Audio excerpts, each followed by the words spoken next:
Hi, in this demo I'm going to be showing you how to do a very simple Bezel stone setting with a cabochon stone set on top of a ring band.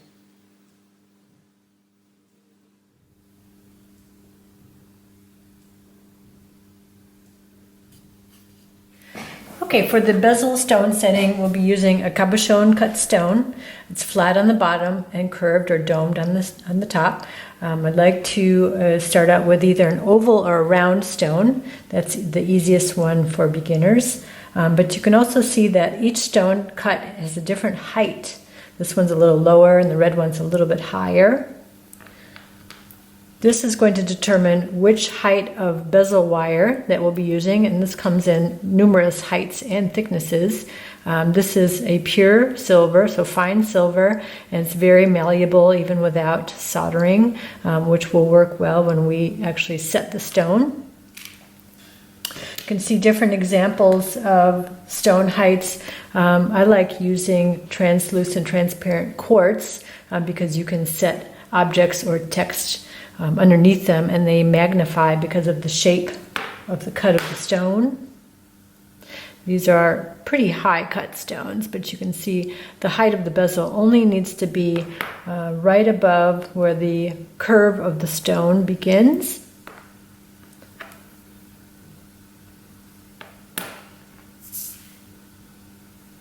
And when we set the stone and push in the bezel, that's what's going to hug the stone in there, and so it won't fall out.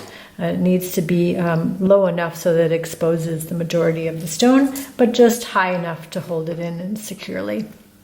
This is an example of a bezel use, which is not actual stone setting. I inserted an object and then poured resin over it, but the bezel can be used for other applications such as this. And they will also be using a burnisher tool to set the stone. It can be this shape of a burnisher. It could also be a T-shaped burnisher, which is called a bezel rocker.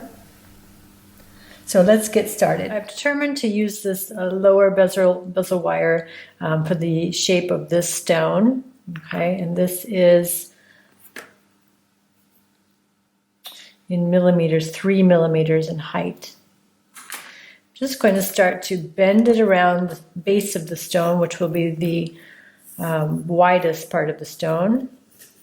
Just curving it. I haven't annealed it. And I'm pushing it against the base until it's snug, and I can overlap the edges and then mark it with a tool or a mechanical pencil just to get that edge where you want to cut. And then I always cut a little bit on the outside of that line just to give myself some room to file down. And I'm just using regular scissors. It's soft enough to cut. Try to cut in a straight line.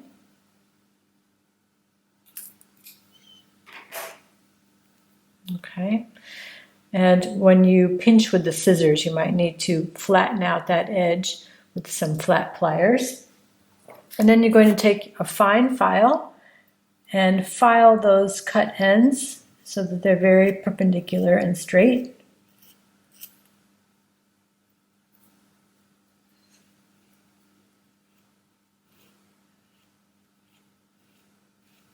Okay, try it again for size. Pinch it around the stone. Okay, what I like to do also is flip it over so that the walls of your bezel aren't shaped towards at an angle. They need to be really perpendicular, because if you solder the bezel at an angle, you won't be able to insert the stone from the top. Now this one needs to be trimmed a little bit more.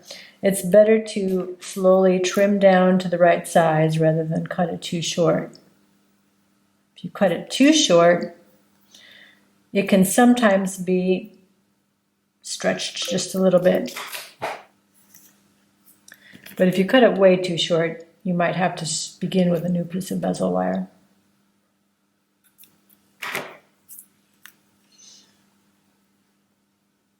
Refile those cut edges.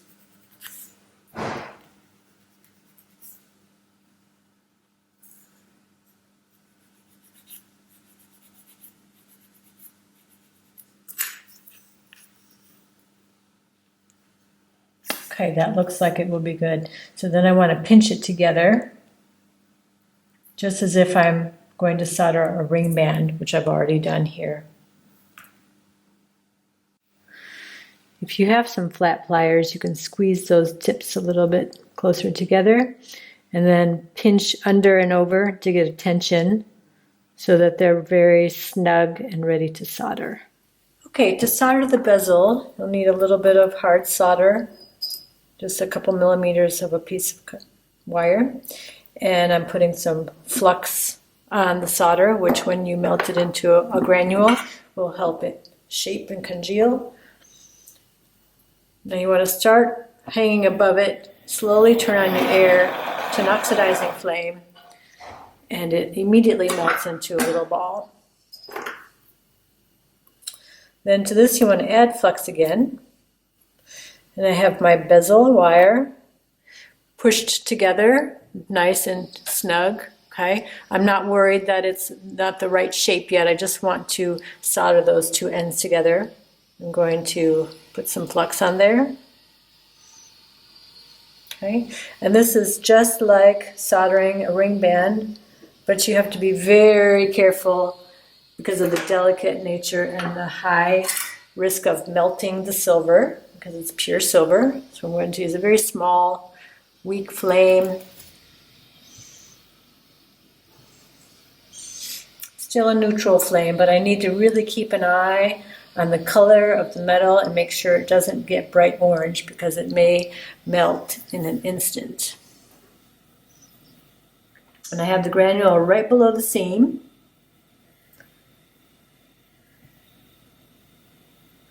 I'm just carefully watching the color. If it gets orange, I just take it off for a second to control the heat. Okay, and my solder has melted. I just want to make sure it's completely spread where I want it to go.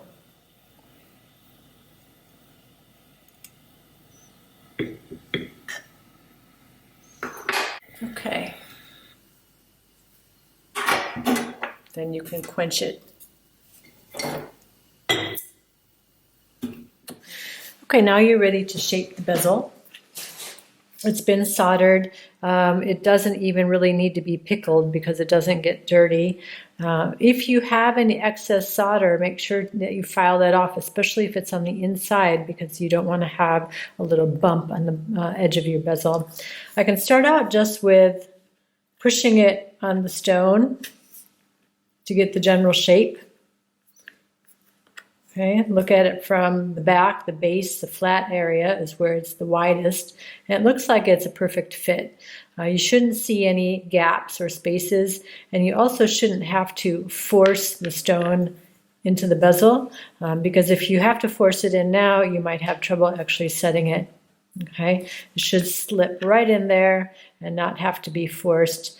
If you do see spaces, you will have to cut it back open, trim off a little bit and re-solder it together, because if it's too big, then it's going to not hold the stone securely, and it could be a rocking stone. Okay, so I've got it basically shaped. Okay, again, I'm going to flip it over a couple of times. Flip the bezel over and make sure that you can get the stone in from the top, because that's how you'll be setting it. Okay, not vice versa. You won't be setting the bezel over the stone like that. So make sure you can get it in from the top. If you have a very tiny stone or even a larger stone, it's a good idea to shape the bezel on a mandrel. Okay, my stone is slightly oval and my large mandrel is round. So if I wanted to smooth out the bezel, I could use a wooden or rawhide mallet, not using a metal mallet because that will mark the metal and it will also stretch it out. If I do need to stretch it out, I can use that same mallet and just hammer a little bit harder. Okay, so that has smoothed my bezel out and made it fit even nicer. Okay, if you have a tiny stone, you might need a very small round or oval mandrel to shape your bezel on. Okay, so this is going to be going on a flat surface. So what I need to do now is make sure that the bottom of the bezel is very flat, and I'm just going to take 1000 sandpaper, okay, on a flat surface, and make sure that the bezel is flat and it will be sitting perfectly flat when I solder with no spaces or gaps. Okay. Now, if you're going to be soldering a smaller bezel onto a wider ring band, as long as the stone is wider than the width of the ring, you're going to have to shape the bezel so that it fits on that curve of the ring in both curves of both directions. And this is the same also if you're going to do a bezel onto a pendant that's not flat or earrings that aren't perfectly flat. You're going to have to shape the bottom of the bezel so that it fits that curve. One way to do that is find a cylinder that's the same diameter as your ring, and then you can wrap sandpaper around that curve. Take your bezel and you start sanding it in one direction. Okay, this takes quite a while, but eventually you'll get a shape that will fit your ring. Okay, and it has to have a perfect fit so there aren't spaces or gaps. And then you'd be soldering this bezel directly onto your ring band by putting solder on the inside and heating the band itself. Okay. In our case, for this example, we're going to be putting it on flat sheet. So we only need to make flat. And what I've just done is using a scrap of sheet metal here, and this can be 1 millimeter or it can be rolled even much thinner, and it's just a little bit larger than the bezel itself. And then I'm going to trim it down. What you don't want to do is try to cut out an oval or a circle that will fit your bezel perfectly and solder that onto the circle, because it probably won't fit. It's a little bit easier just to grab a little slightly larger piece with a little bit of room around here, which also gives you some space to set your solder if you need a little shelf. And then you can saw and file around it after you finish soldering and make a little bezel cup that will eventually be set on and soldered onto the ring band. Okay, I'm ready to solder the bezel to the sheet, and I'm going to put a little bit of flux on the front and the back because I'm using silver and I want to protect the silver. I've sanded this clean. Flux where the bezel is going, get it set up, and I'm using my medium solder, and I've cut maybe 4 or 5 little pieces. I'm going to set them on the inside here and heat from the outside, the exterior, to bring the solder underneath the seam. I think 4 pieces will be sufficient. Set them inside so that they're touching the walls of the bezel. And this moves around quite a bit, so you have to get just set up the way you want it. Okay, then you can dry out the flux with a weak flame. Make sure your solder doesn't bounce away. If it does, just place it back where it should go. So it's still touching the walls.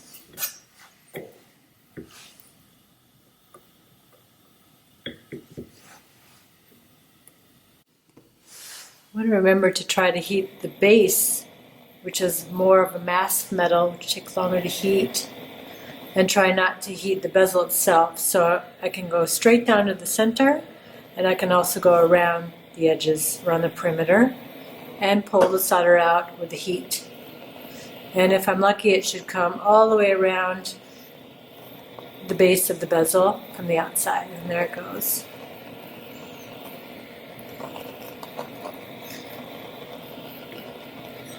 Okay, perfect. Okay, I've pickled this piece so it's nice and clean. Now I'm going to start soldering this excess off the base and make a little bezel cup. And as you see, my solder went nicely all the way around the border of the base of the bezel.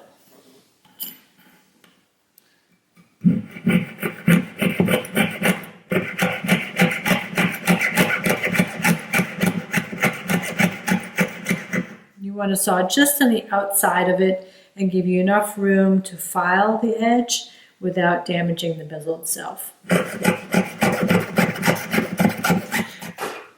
Okay, once you've sawed the excess off, I still have to do some filing. So I'm going to start with my rough file and go around the edges without leaning into the bezel itself. You don't want to accidentally file the bezel.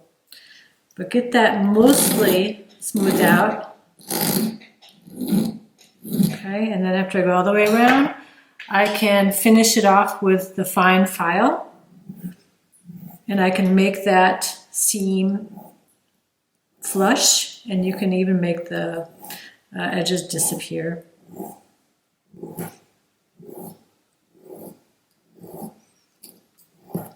Always rest your hand or your piece against your bench pin so that you have control over your file and you have some good pressure points. Okay, and then eventually this seam will disappear all the way around.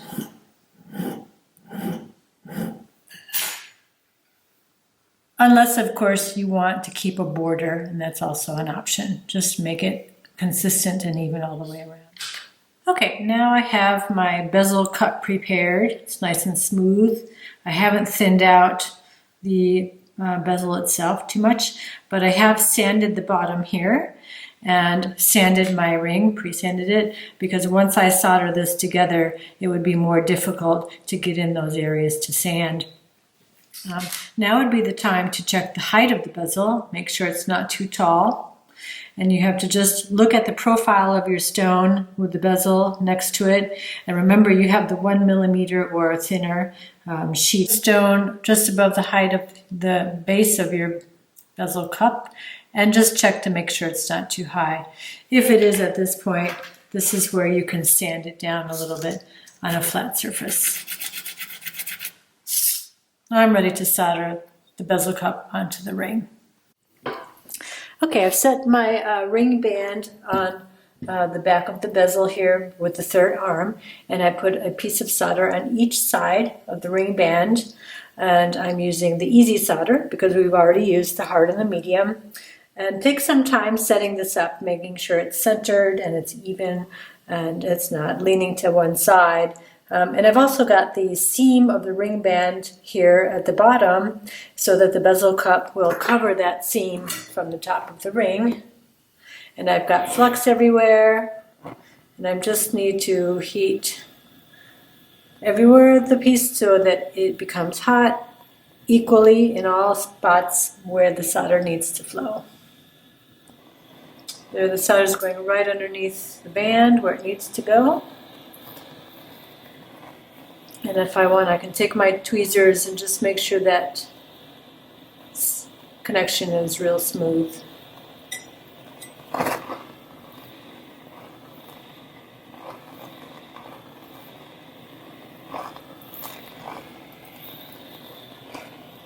Okay, now I'm just doing some last minute sanding and cleaning up.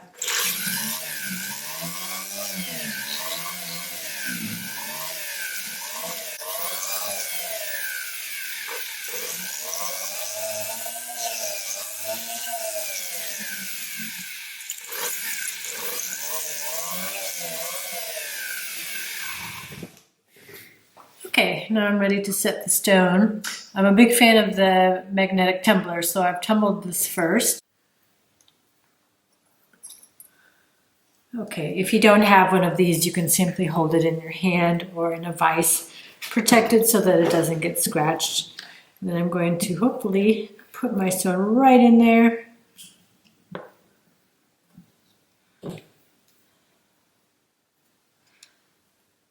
Seems to be a little bit tight.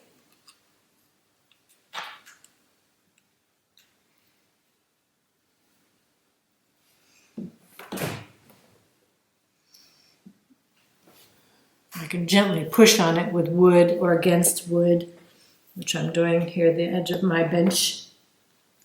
Okay, and make sure that it is flat and sitting straight so it's not crooked. If it's too tight and it's crooked, you might have trouble getting it to lay flat. You can sometimes pull it out by sticking a piece of tape or something and pulling it by its side.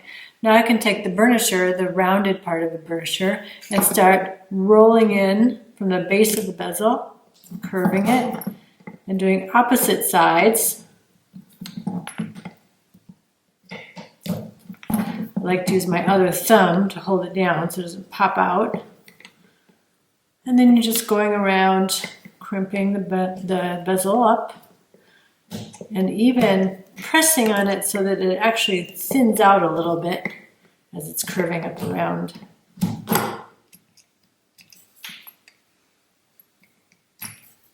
And almost like you're peeling a potato, you're going to go around and tighten it as much as possible. Nice and smooth, and this could take some time, but you really want to push up from the base and roll up around the top of the stone.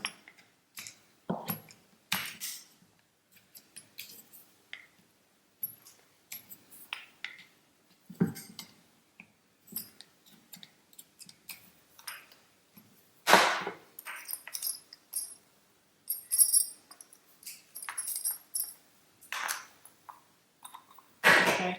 Even without that tool, I can just do this by hand.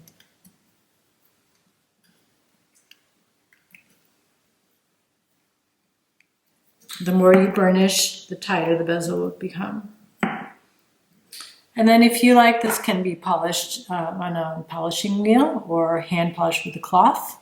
But there you have it, stone set bezel.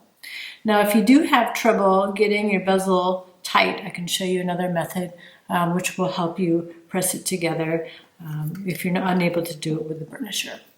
If you're having trouble getting the bezels to become tight, especially if you're using brass instead of the soft pure silver, you might want to put it in a vise and take a smooth metal tool like this one, and I can use a hammer to help press that a little bit tighter. And I'm moving in a rolling motion.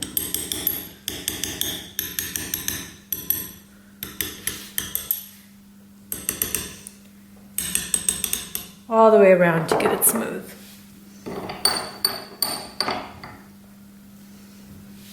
Here's the finished piece.